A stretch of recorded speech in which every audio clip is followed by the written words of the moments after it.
in towards Odegaard. Ravel, ambitious, but brilliant! I don't believe it! I swear I do not believe it! And they are back on terms!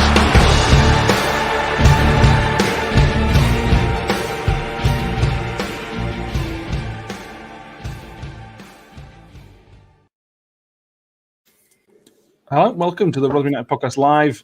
This is our match day where we're going to go through the team lineups and talk about what we think is going to happen. As you can see, Mick and Ben are with us as well, our guys. Hello. So I'm going to run through the lineup first for anybody that's not seen it. It's pretty simple, really. It's unchanged from last week. Blackman in goal, Wood, Hickway, McDonald as your back three. Harding appears to be left wing back. What else is your right wing back? A midfield three of Ben Wiles, Jamie Lindsay, and Dan Barlaser. And also then you've got Crooks, who is in just behind Smith. Then the big talking point, which will get talked about for a lot from everybody, I'm sure, today, depending on what happens. Jamal Blackman keeps his place from their cup game last week. We've talked about this a lot. Everybody else has talked about it a lot. Give your thoughts. I don't know. I haven't really had time to think about it, but Okay. Short term, it's interesting because, as everyone thought, as we mentioned in our clip, we thought it'd just be a cup game. You know what I mean? For Blackman. Maybe he flipped a coin and listened. I don't know. Thinking behind it, obviously, he's thinking behind it. Maybe he just give Johansson that one go against. I can't remember who it was. The game for Everton. Barnsley. But he also played against Blackburn, didn't he? He played. Yeah. He's played every game up until Everton game. The previous 3 games, I think. I'm not sure. Then I'm not sure. Maybe he's injured, carrying a little knock. We don't know, do we? No. I'm not sure. It's very strange, that one. The bench is again some big team news from the bench. Number one, we don't have a full bench. We're an 8-man bench. The bench we have is Johansson, obviously, Curtis Tilt, Hurst, Freddie's back on the bench, and 2 big names back on the bench are Clark Robertson and Shawnee McDonald. Ben, particularly McDonald, in terms of Clark Robertson's not going to come off bench unless we get an injury. But Sean McDonald can give you that something. If we're winning and need to hold on to the game, you can bring that bit of experience on. It could be a key player for us, couldn't he? Yeah, definitely. Obviously, he won Player of the Month, I think, the first season, didn't he? So it shows what he's got. Before Barlaser came in, it was them first few games before Barlaser came in, and he can control a game. So it's good to have him back. Same with Robertson. Obviously, we knew they were training on grass. Whether they're ready at all, we don't know. But it's massive. 2 first-team players back. Mentioned Chio might be back at end of month, which is big news. So it's very good news. I'm really happy about that. Yeah, I'm with you 100% there, Ben. We talked on the last podcast we did, which went out Friday, about saying we wouldn't change anything. Other than we'd have put Johansson back in for Blackman. Happy with that team. It's based on last week's performance. It's a very, very strong team. Yeah, well, I've seen someone put in comments, Lewis Oldham, but hope you're well, chaps. Hoped Victor would start, but it's still a strong side, 2-1. That's my exact thoughts. It's a very, very strong side. Crooks' last game against Everton was ridiculous. He was Crooks from last season. Yeah, well, it's a very, very strong side. I'm happy with it. I haven't actually seen Derby's side, but I'm not too familiar with any of their players, so I don't know. I won't be able to tell if it's a good side or not. But I'm very confident about today. Baby. Okay, so Smith comes into it. He scored 3 in his last 3 league games. Obviously, he didn't score in the cup, but it's not a league game, Ben, so don't worry about it. Yeah. If Smith can continue that run, continue a run of chipping in with goals, is going to be key for us. The only thing missing from Smith's game is goals. Yeah. Well, if he got 20 goals a season, he'd beat Premier League. Of course he would. He can do everything. He's not in the team to score goals. You know what I mean? He's in there to cause problems. If he can get goals as well, do you know what I mean? 1-man army, 1-man team. Do you know what I mean? So that'd be massive. Like you said, 4-4. If he gets scores today, it's 4-4. First time in his career. First time for us. I think he did for Portsmouth when he was with them briefly. But yeah. I'll come to Mick in a minute. Mick's finally joined us. Yeah, Nice to have you. So would you like to know Derby's team lineups? Go on then, hit me. Former Miller, Keller Roos in goal, which I'll be honest with is fantastic news. Andre Wisdom, Graham Shinney, Christian Bielek, Kamil Yazwiak, I think, Martin Waghorn, Nathan Byrne, Colin Kazam Richards, Matt Clark, Luke Buchanan, and Jason Knight. And there's a couple of obviously there's bench obviously as well. I don't know. The thing is with Derby this season, Mick, I couldn't tell you who is their danger man. They've had a couple which are youngsters coming through, but they're not a team to be scared of anymore, are they? Yeah, there's a couple in there that we know of. I mean, Colin Kazam Richards is about my age now, I think, and so it shouldn't be too much of a hassle. Having said that, I've just now teed him up for 3 goals today. Yeah. But yeah, I mean, we can't worry about them, can we? Derby have got their problems on and off the pitch. Hopefully they'll come on to roost today and we'll be able to take advantage of them. But we've got to be ruthless, haven't we? We've just got to be ruthless. If we play the way we played at Everton, I don't see us having any problems. I genuinely don't. But that doesn't always happen, does it? You know what I mean? No, that's true. We'll see. As been mentioned in the comments, Lewis Oldham's put his prediction in there saying he thinks it's going to win 2-1. Thanks for that, Lewis. And Owen thinks it's going to be 2-1 as well. That's 2 bits of positivity, which we are always fan of positivity on our predictions. Nick, you weren't with us to start with because, I don't know, you had some on your computer or something. Yeah, correct. Your thoughts on Johansson not keeping his place? I'm surprised. I'll be honest, I am surprised. But I don't know as I've got an opinion on it, to be honest with you. I don't think there's a great deal to choose between them. Like we discussed the other day in that short YouTube clip that we did. You know, they've both got the faults. They've both got the good points. So it is what it is. He's made his decision, and that's that. I just kind of hope that we don't. I just want Blackman to have a decent game and not make any mistakes, because I feel for him in terms of the abuse that he gets when he does make a mistake, and that's an issue. You know what I mean? For me, it's an off the pitch issue, but I don't know. Hopefully, he won't have a great deal to do today. To be honest, fingers crossed there. Yeah. Well, Wayne Rooney's. This is Wayne Rooney's first official game as manager. Previously was just caretaker or interim, whatever. He's now officially their manager. I don't think that means anything particular. He's not coming. It's not a new manager bound, really. There's more negativity around Derby County than there is positivity, unfortunately for them. Well, yeah, and like we said the other night on the podcast, how are the team going to react when old Wayne boy there is getting paid $100,000 a week and they're not getting any wages? You know, I'm not convinced how much respect I'd have for him, to be honest, if that is the case. So we'll see. Yeah, no, I agree. Millmore1 from Twitter thinks we've got a chance today. Derby might take their eye off the ball because of the media. Because of the media and because of what Matt Mix just mentioned, they're not getting paid. Will hopefully, from our point of view, you don't want to see that. That's not what you want to see in football. But hopefully, if it's going to have an impact, it'll be today. Crooks plays again, Nick. Crooks playing his 75th game for the Millers in total. Yeah. Ben's already mentioned he was outstanding last week at Everton. Other than all of a sudden, one of the best players on pitch. Yeah. If that Matt Crooks turns up today, he's going to get chances, because there'll be more chances against Derby than there were against Everton.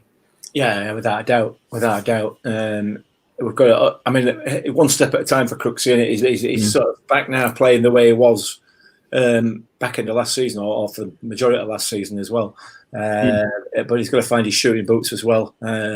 Hopefully, that's not a step too far today. But he had a couple of chances last week, which to be fair, that shot from edge at box he should have done a lot better with. But listen, can't fault him. He's improving game on game, isn't he? So just let's see an improvement from him today on last week, and we'll all be happy. Yeah. Unchanged back 3, Ben. Obviously, Clark Robertson's back on bench. Angus MacDonald's making his 200th league career game. You're not Angus MacDonald's best friend, Ben. I know that. But for the way they defended last week as a whole, you can't really argue with that. I don't know. We've got 2 defenders on bench. Obviously, Robertson not really fit. I don't know what Tilt's situation is because match fitness was recorded. I mean, he's been sitting on bench for 3 games. Is it 3 games now or 2? 2, just 2. Could be 2, but it's nearly 3 weeks. 2 weeks, 2 and a bit weeks, basically. Yeah, it's not good. I think Tilt should have played if he was fit, but like I say again, you don't know the situation. The thing is with McDonald, it doesn't look sound, and you saw it with the Everton game last week. Right, I know it's Everton and the Premier League team, but their goal, it's just. I know it was Woody and Icky's side, but that defender just does. Go on. No, go on, man. Sorry, I'm interrupting you just to shout at you, so don't worry about it. Carry on. No, go on. Go on. What were you going to say? Well, I was going to say that first goal. I don't see how you can even think about blaming McDonald. I mean, the other 3 players were at fault for it. But I wasn't going to blame McDonald. I was going to blame that the chemistry between them 3. It was just off in that goal, and I don't know if you see opposite McDonald's side, but it was still in defence. I'm not stretching that far to say it was his fault. It was. We spoke about that, but yeah, I just don't rate him. I don't know why. What it is about him? Yeah, harsh, very harsh. Another player that Ben, for some reason, doesn't like, Freddie Lepo, is back on the bench. I am going to come to you, Ben. Kira might reply for that. He is on the bench. It gives us some else. With Vass leaving, Freddie is next man up because Vass was in previous games, past month or so. Vass has been after Smith, the next man. That's Freddie's role now. Freddie's got to take that bull by the horns, hasn't he? Yeah. Well, before people start coming to my house to lynch me, I do actually like Freddie Lepo. Not that I don't like him. It's just I criticise him a little bit sometimes because I feel like he makes the wrong decisions. But he's improving, and I think he'll. I think he will play today. Like you said, I've mentioned many times. I don't think Hurst is there to play 90 minutes. Yeah, you know what I mean. I think Freddie will come on. When I don't know. I think he'll be a good player when he does come on. He fits. If he can, it depends how he plays, what Freddie we get. Do you know what I mean? He's a bit like Newell in that sense. He's a very different player, but he's in that sense. Do you know what I mean? You can either you can get an hat-trick or you can get naff all for 30 minutes. So, you know what I mean? Yeah. It's one of them, isn't it? Yeah. That's you know what it is? That's a perfect way of describing it. He's exactly like Joe Newell. Yeah. On his day, he's best player in league, but when he's not, he's League 2. Yeah. That's perfect, Ben. Well done. We're all proud of you for that one. Thank you. I know we've covered this, but Aaron Jarvis is just another person just mentioning Blackman again. This is obviously a concern for a lot of fans, isn't it? Yeah. It is a bit of a worry. It is a bit of a worry, I guess, that we're having to worry about it. You know what I mean? As supporters, I personally don't think that there is that much of a worry. Frankly, I think people are getting sort of the knickers in a twist about it when I don't think there's any real need to. That's my view. I don't know. We touched on this, earlier. We've touched on it for about 6 months. Yeah, well, yeah. He was at fault for the Everton first goal, I believe, and he was at fault for the disallowed goal as well. The goalkeeper from the free kick, which led to the VAR goal, was not good enough. This is the problem, I feel like, because he's not an eccentric keeper. He's not do you know what I mean? I don't know who's eccentric nowadays. He's not an eccentric keeper, but he's not technically sound keeper. You know what I mean? He's not a fundamental basic keeper. Like, he does slip up with the fundamentals, like you say, free kick, one-on-ones.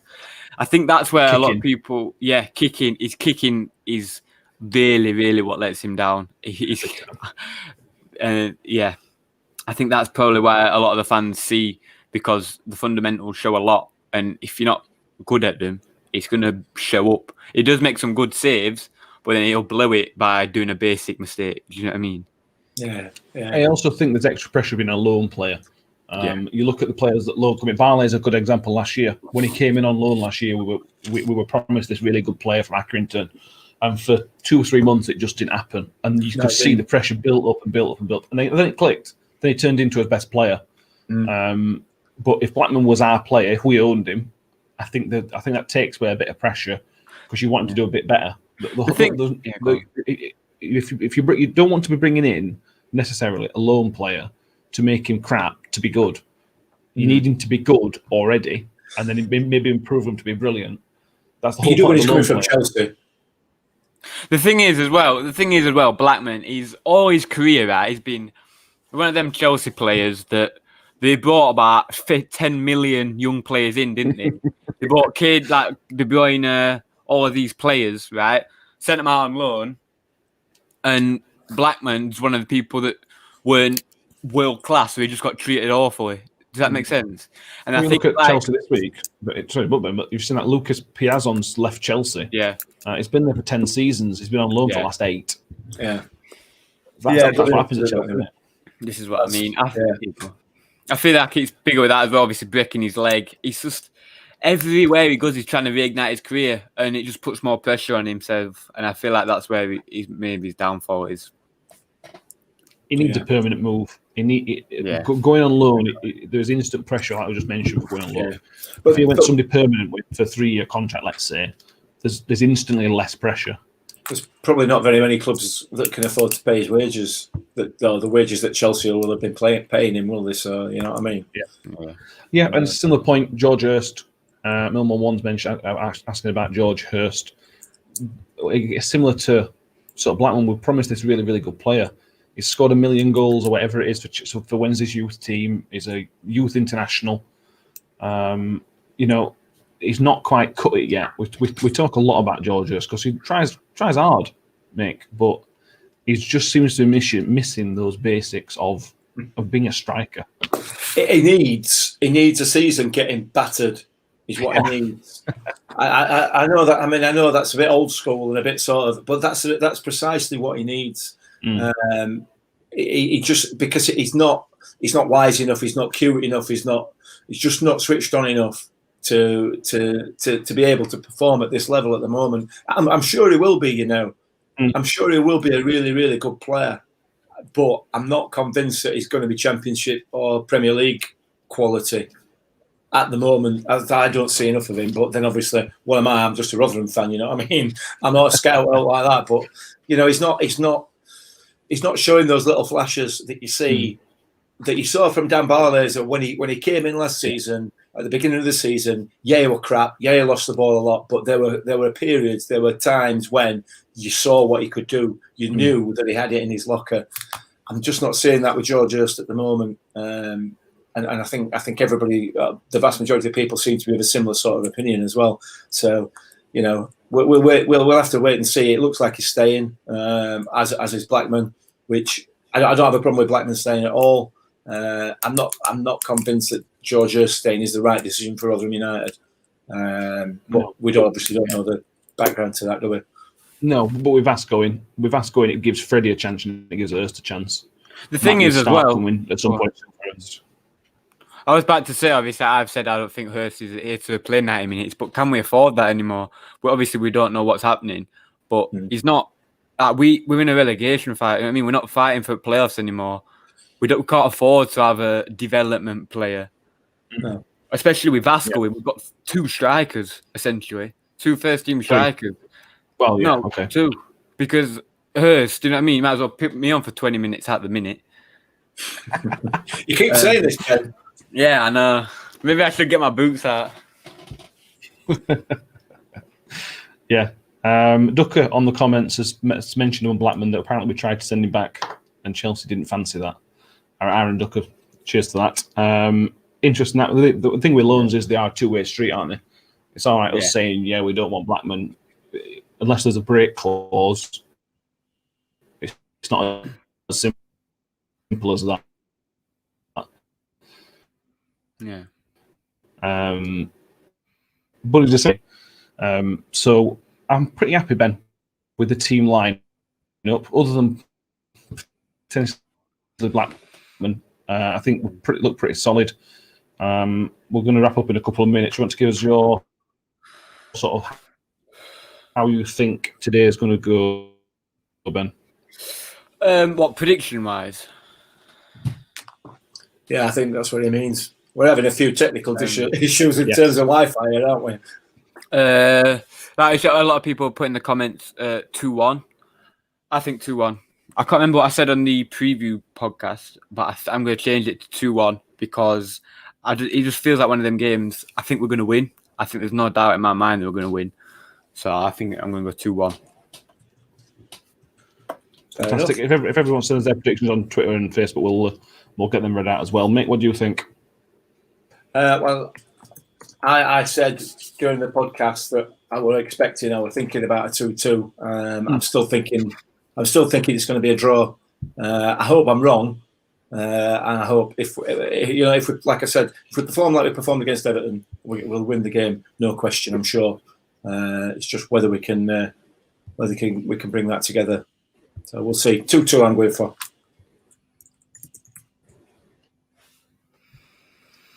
2-0. If we play like we did last week, it's going to be comfortable. It's not. It's going to be a non-contest. If and that's a big if, we play like we did last week. I think if you put them down early, I don't think their confidence will stand up to the test. They might come out fighting, but then as soon as if you can put them back into place, I think I'm hoping they'll crumble. Fingers crossed. Touch on anything else on the lineup you want to mention? No, I ain't got anything. No. Let's wait and see. Hopefully we'll be celebrating 3 points in a couple of hours. Yeah. 100%. So we'll see you all very, very soon. Thanks for joining in, everybody who's commented and everything else. I hope you've enjoyed it. We'll probably do this. I don't know if we're doing a post-match thing. If we are, we'll tweet out. I'll put something out. And thank you, Ben. It's been a pleasure. Yeah, it's true. Obviously, that's what I'm saying. Yeah. If we win 4-0, I might definitely be doing one. We'll wait and see, won't we? But if anybody that's watching on YouTube, please subscribe to the YouTube channel because we're putting quite a few videos out on there, and there will be some more live stuff done. Hopefully, we can get rid of some of these Wi-Fi gremlins as well. Yeah. Yeah. Mick's fault. Yeah, my fault. It's gone again. Right. Cheers, guys, and we may well see you after the game.